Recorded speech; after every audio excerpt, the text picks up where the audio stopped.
সপ্তাহের ব্যবধানে কয়েকটি নিত্যপণ্যের দাম কমেছে। বিশেষ করে খোলা আটা, ময়দা, পেঁয়াজ, ডিমের দামে কিছুটা স্বস্তি ফিরেছে। আর ব্রয়লার ও সোনালী উভয় প্রজাতির মুরগির দাম কেজিতে ৩০ টাকা বেড়েছে। তাতে প্রতি কেজি ব্রয়লার মুরগির দাম আবার ২০০ টাকা ছুঁয়েছে। পাশাপাশি বাজারে চিনি, পোলাওয়ের চাল ও বিভিন্ন ধরনের মশলার দাম বেড়েছে। আর লেবু, শসা, বেগুন সহ বিভিন্ন সবজির দামে কিছুটা স্বস্তি।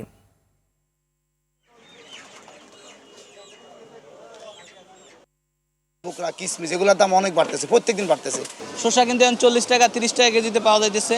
দেশি শসা 60 টাকা 70 টাকা 80 টাকা পাওয়া যাইতেছে।